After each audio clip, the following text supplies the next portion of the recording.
Welcome, dear friends, to another episode of the Mahabharata. I hope you're enjoying them.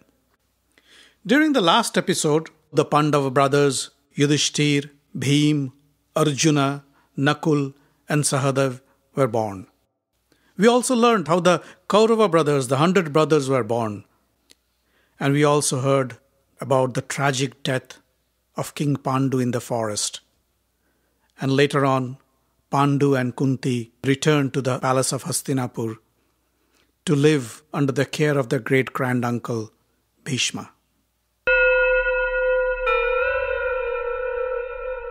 The Pandava boys started their new life in the Hastinapur palace along with their 100 cousins, the Kauravas. The good-natured Pandava brothers soon became the favorites in the palace. Their gentle behavior, their kindness, their respectfulness and humble attitude not only pleased the elders in the palace, but also made them popular amongst the people of Hastinapur. It became quite clear that the throne of Hastinapur would soon belong to Yudhishthira, who was not only the eldest of the brothers, but also the son of Pandu, the rightful king of Hastinapur. Dhritarashtra was nothing but a caretaker. But this did not please the Kaurava brothers, especially Duryodhana, whose ambition was to ascend the throne as the next Kuru king of Hastinapur. Being the son of the present king Dhritarashtra, he felt he was the rightful heir to the throne. He also felt that his father was unfairly treated when his younger brother Pandu was made the king. Dhritarashtra's blindness cannot be the reason. How could he then perform his duties as a king now? Hence, Dhritarashtra should have been the king in the first place and not Pandu. This logic reinforced his justification to claim the throne even more. Bhima was the other cause for irritation to the Kaurava brothers. Being the strongest and the most powerful of the lot, Bhima would always bully the Kaurava brothers, all in good humor though. He would challenge them all to wrestle with him and would then thrash them and toss them like feather pillows. Sometimes the Kaurava brothers would run and climb up on the highest branches of a tree to escape from Bhima. But Bhima would hold the trunk of the tree and shake it so vigorously that they would drop like ripe fruits. Duryodhana knew that they had to do something about Bhima, else he would alone take care of the entire Kaurava clan. So he sat down with his brother Dussasana and came up with a devious plan to get rid of Bhima. One day, he and Dussasana invited the Pandavas to a picnic by the riverside. It's awfully hot. Let's go to a riverside resort and have a nice picnic. We can swim, play, and eat delicious meals prepared by our royal cooks, he said. The Pandavas happily agreed. So the brothers, both the Kauravas and the Pandavas, went to this grand riverside resort built by the Kurus. It was a beautiful and luxurious resort, lavishly decorated and had all the arrangements to spend a great holiday. The Pandavas had a great time. They played in the gardens, swam in the cool river. But the Kaurava brothers had quite a rough time with Bhima. Bhima sometimes tossed them into the water, sometimes held them down underwater for long periods of time until they gasped for air, splashed the water around, creating huge waves, and threw the brothers out of the water. They were all extremely annoyed with Bhima and complained to Duryodhana. Duryodhana said, "Just wait, my brothers. Soon Bhima will be out of our way forever." After enjoying all the fun and frolic, the boys went to have a grand feast. The royal cooks had prepared umpteen delicious dishes for the princess. Vegetables, meats, fish, sweets, you name it. The princes were hungry and they enjoyed every bit that was served to them. Bhima was always a glutton. He would eat the equivalent of 20 men at one time with no problem at all. Soon, He finished all the food the chefs had prepared for them. Just as he was scraping off the last bit of food from his plate, Duryodhana came to him and said, "Brother Bhima, you must be still hungry. How could this little food satisfy your appetite? I have made some special arrangements for you. I have asked our private cook to make some extra food for you. Come with me. I will serve it to you myself." Bhima was indeed very simple-minded, and he didn't suspect anything at all. Rather, he was happy to hear that his cousin Duryodhana had made some special arrangements for him. He went with Duryodhana to a secluded spot behind the resort, where Dussasana brought him plates full of delicious food for him. Cakes, sweets, pastries, pies, and what not. But before bringing them, he had laced each dish with a deadly poison that could kill a person in seconds. Any other man would have died just taking a single bite. But for Bhima, nothing happened. He finished all the poisoned food given to him, and it seemed to have no effect. Duryodhana and Dussasana knew that the poison will take some time to work on a huge person like Bhima. So they said, "Brother, why don't you take a little rest under this tree? We will go and inform the others." Bhima yawned and said, "Yes, I am feeling a bit sleepy. Let me take a quick nap." He lied down in the shade of a tree by the river bank. Duryodhana knew that the poison has started to take effect. Soon, Bhima sunk into a deep coma, while Duryodhana and Dussasana watched from a distance. When they were sure enough that Bhima was not waking up anytime soon, they came to him with some strong ropes and tied his hands and feet together. Then they dragged him down the river bank and threw him into the river. And Bhima sank in the water like a heavy rock.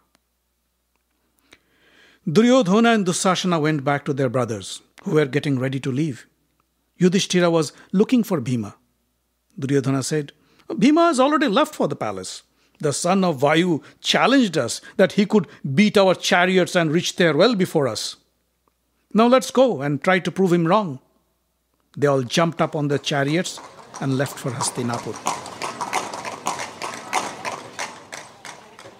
As Bhima sank into the deep waters, the river currents took him down the underwater channels, through the crevices in the river floor, down to the land of the Nagas, or the celestial serpents.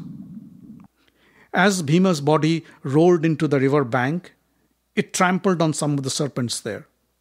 The serpents didn't like to be intruded upon by a human being, and they struck Bhima several times with their deadly venomous fangs.